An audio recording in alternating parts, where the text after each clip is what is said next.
Hey there and welcome back. Today we'll be breaking down the top 3 up-and-coming builds in Albion Online for 2023. With the item changes, the meta seems to have changed as well. No longer can we run Mage Cowl for every build, so we will talk about some solid PvP and solo PvE replacements for Mage Cowl. My goal is to break down 3 builds that I believe that you will be successful with. I will go over what type of content you can use these builds in, what items you will need, and go into detail on the abilities to take for certain scenarios. In this video, I am running 4.3 gear and some weapons require tier 5 or tier 6 for certain abilities. However, if you are new to the game, you'll be able to use these builds as well. Now without further ado, let's get right into the breakdown. At number 3, I have the Carving Sword. This has become one of my favorite weapons as it provides a high amount of damage, crowd control, resistance reduction, and a decent amount of gap closing. You'll do great in corrupted dungeons, the mists, and open world ganking. And my favorite thing of all is countering those pesky curse staff players. You also have a lot of opportunity to outplay your enemies. For your helmet slot, you will go with Fiend Cowl. In my opinion, Fiend Cowl is a great replacement for Mage Cowl and has become part of the meta for many builds. One of the main reasons is because of Purge, which allows you to strip your enemy from any buffs. This includes Hunter Hood Reflect, any sort of shield, Hellion Jacket's lifesteal, and movement speed from boots. The more you understand your opponent and their damage windows, the better you'll get at using Purge. For your passive, you will take Aggression for the increased damage. Now your armor piece will be a Mistwalker Jacket. The Mistwalker Jacket can be pricey, however it is worth the silver. You will have outplay potential with this item. For your R, you will go with Mist Cloud. You will turn into a Mist Cloud, making you immune to all effects for up to 6 seconds, and all of your allies will turn invisible as well. If you use any ability, you will reveal yourself. Now you can also use this to avoid large amounts of damage and bait cooldowns. This is also a great way to avoid the bomb from the cursed staff. For your passive, you will take Balanced Mind for the increased damage and defense. Now on your Carving Sword, you'll take Heroic Strike as your Q. Not only will you do damage, but you will gain a Heroic Charge. This will increase your movement speed and attack speed for 6 seconds and will stack up to 3 times. For your W, you have 2 options depending on what you're facing. I recommend running Splitting Slash. It does a huge amount of damage and will CC your target for over 2 seconds. This ability has a long range of 13 meters as well. Now the other option I would recommend is Parry Strike. Parry Strike will allow you to become immune for 0.8 seconds and can't be interrupted. It'll reflect any damage that is able to be reflected. This is a great ability to use against cursed staff, and if you time it right, you can avoid any damage from their huge bomb. Now your E is going to be Fearless Strike. You'll do massive physical damage, provide a damage resistance debuff, and have the mobility to either close the gap or try to escape. The more heroic charges you have before using your E, the more resistance reducing you will do. I recommend holding on to this until you have the 3 heroic charge stacks, and then use your E to damage and apply your debuff and follow up with your W with a Splitting Slash to maximize your damage. If you find yourself in trouble, hold on to this to escape and hopefully gain enough space to mount up. Your passive will be Deep Cuts for the increased physical damage. Now for this build, I like to use the Thetford Cape for the extra burst damage. For your boots, you'll take Soldier Boots for the increased defense. For your F ability, I like to take Wanderlust. This allows you to chase or escape longer, and it is essential to fighting in the mist or open world. Once again, this build has it all: large damage, CC, the ability to purge, and the ability to go immune. At number 2, we have the bow. A lot of you have been asking for a bow build and if the bow is still good. This build is great for solo and group play. I've had great success in corrupted dungeons, the mist, and the open world. You can use your range to get an advantage, and I recommend being aggressive. This will allow you to keep your distance and punish your enemy for trying to close the gap. Once you put this doubt in your enemy, they will need to decide if they are going to go all in or if they will start running. You will go with Hunter Hood and take Retaliate as your D. This will allow you to reflect 100% of the damage that you take as magical damage and increase your damage resistance for 4 seconds. This is great to use against high burst builds and a great way to get someone off of you so that you can create some space. Now for your passive, go ahead and take Balanced Mind for the increased damage and defense. For your armor piece, you will take Assassin Jacket. For your R ability, take Ambush. This will turn you invisible for 8 seconds. However, if you do use an ability, it will reveal you, so keep this in mind. Now while you are invisible, it will increase your damage by 4% every second and stacks up to 10 times. You have a 4-second window to use the increased damage buff, so make sure to time this properly. Another thing to keep in mind is that you need to stay within a 14-meter radius from where you went invisible. If not, you will reveal yourself. I like to use this ability in a few ways.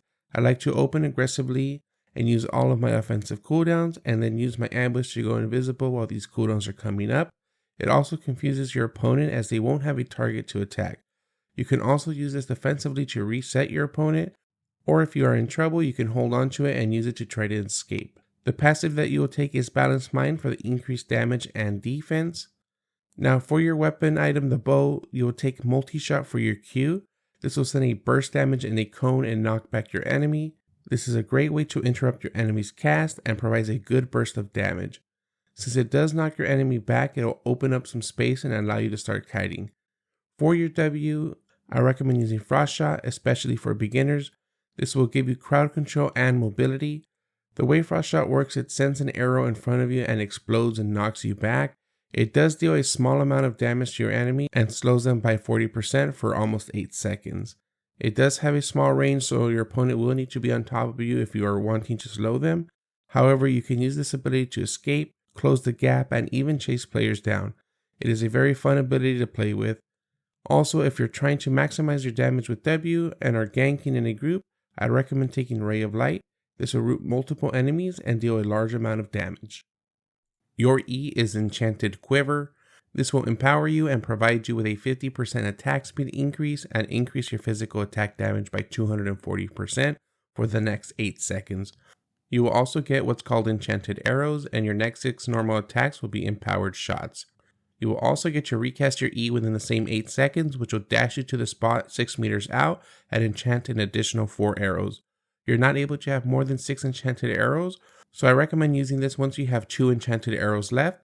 So not only will you open up a barrage of damage, but you will also be able to kite with your E as your opponent is charging you. For your passive, I like to take Slow Poison. Every normal attack will slow your enemy by 10%, always giving you an advantage. Go with Thetford Cape for the extra damage on your initial normal attack. For your boots, go with Soldier Boots. Wanderlust works wonders. You will be able to chase and shoot your opponents as they try to escape. You will also go with Toughness for some additional defense. As a recap for this build, look to play aggressively. You will have the range advantage. Use your E as much as you can, as it only is a 12-second cooldown. This build provides great control, damage, and escape. At number 1, we have a weapon that has recently been overshadowed by some of its sister weapons, like Death Givers and Dagger pair. We are talking about the OG, the Dagger. You will find success with this build in solo and group play. You'll do well in the mists, corrupted dungeons, and in open world content. Expect high mobility, damage reducing, crowd controlling, buffs purging gameplay from it. For the helm, you will go with the new cloth meta item, the Fiend Cowl. You will take Purge for your D, which will purge all buffs from your target after 0.4 seconds. This is great to use against Hunter Hoods, boot speed increase, and shields. You will also go with Aggression for your passive for the increased 3.5% damage. Your armor piece will be Guardian Armor. Now you might be asking yourself, but Mr. 956, why the Guardian Armor? Well, to keep it simple, you have a massive debuff with Enfeeble Aura. This will reduce your enemy's damage by 60%. It will also slow them by 15% and reveals invisibility, making sure no one can escape your wrath. For your passive, take Tenacity to increase your crowd control resistance, making you even more slippery. Your second passive, go with Spirit Crush, which lowers the max health of mobs. This doesn't impact players but can be useful while completing objectives in the mist or open world. For your Dagger's Q, you will go with Deadly Swipe, which allows you to leap towards the area you are targeting and deals damage to all enemies hit within a 3-meter radius. It applies 1 Assassin Spirit on you for every enemy it hits. Assassin Spirit charges increase the damage you do by 6% for 8 seconds and stack up to 3 times. Your Q will not only do damage, but you can use this ability to escape or kite. For your W, go with Shadow's Edge. This ability provides crowd control and mobility. Shadow's Edge has a huge range of 22 meters. Use this to gap close and stun your enemy, or use it to escape by using other targets around you. If you hit a player with this ability, it will reduce its cooldown by 25%. Also, your E will be Bloodthirsty Blade, which will increase the damage that you do for every normal attack. It will also steal 100% of the health that your enemy has lost from the additional damage and increases your movement speed by 30%. However, make sure to use this wisely. If you're not attacking and lifestealing, you are losing 4% of your max health as true damage every second for up to 6 seconds. I recommend deactivating the ability if you're not attacking someone or something. Now, for your cape, I recommend using Undead Cape. It is a bit pricey, however, this will allow you to escape and outplay. Keep in mind that you can use your abilities while invisible from the Undead Cape, so make sure to queue further away or use your boots and look to mount up. For your boots, you will want to go with cloth boots for energy regain from your F in an energetic sprint, and aggression for the increased damage by 3.5%. Your offhand will be torch for the increased attack speed and cooldown modifier.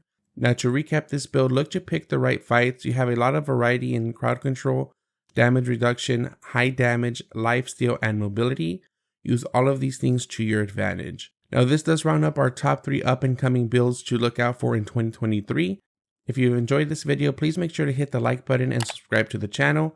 I also stream live on Twitch at twitch.tv/Donnie956. Make sure to stop by and say hello.